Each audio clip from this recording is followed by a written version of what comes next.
1766, the Townshend Act was enabled. This caused the colonists to pay a tax for importing English goods. They were created by Charles Townshend, the treasurer for Great Britain. This taxed glass, paper, paint, and tea. Smuggling and boycotting were the biggest issues. Because of the smuggling, the writs of assistance and admiralty courts were created. The Boston Massacre occurred on March 5, 1770. Now, Paul Revere made the now famous drawing of the massacre, showing British troops firing aimlessly into colonist crowds. This, however, is not true. British troops were actually being annoying and targeted physically by colonist mobs. Colonists threw oyster shells, shoes, rocks, and even clubs at the troops.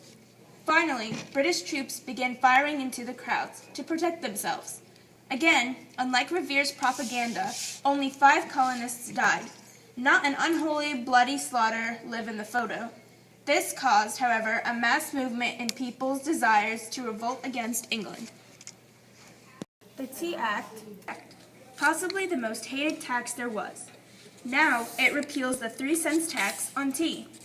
However, it made it so only the British East India Tea Company could sell tea.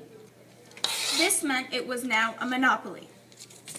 Colonists smuggled and did the Boston Tea Party, which was when 3,000 pounds of tea was thrown into the Boston harbor by the Sons of Liberty. If England could do this, what else can they do? Because of the Tea Party, the coercive acts were created. First of these acts, also known as the Intolerable Act, was closing the Boston port.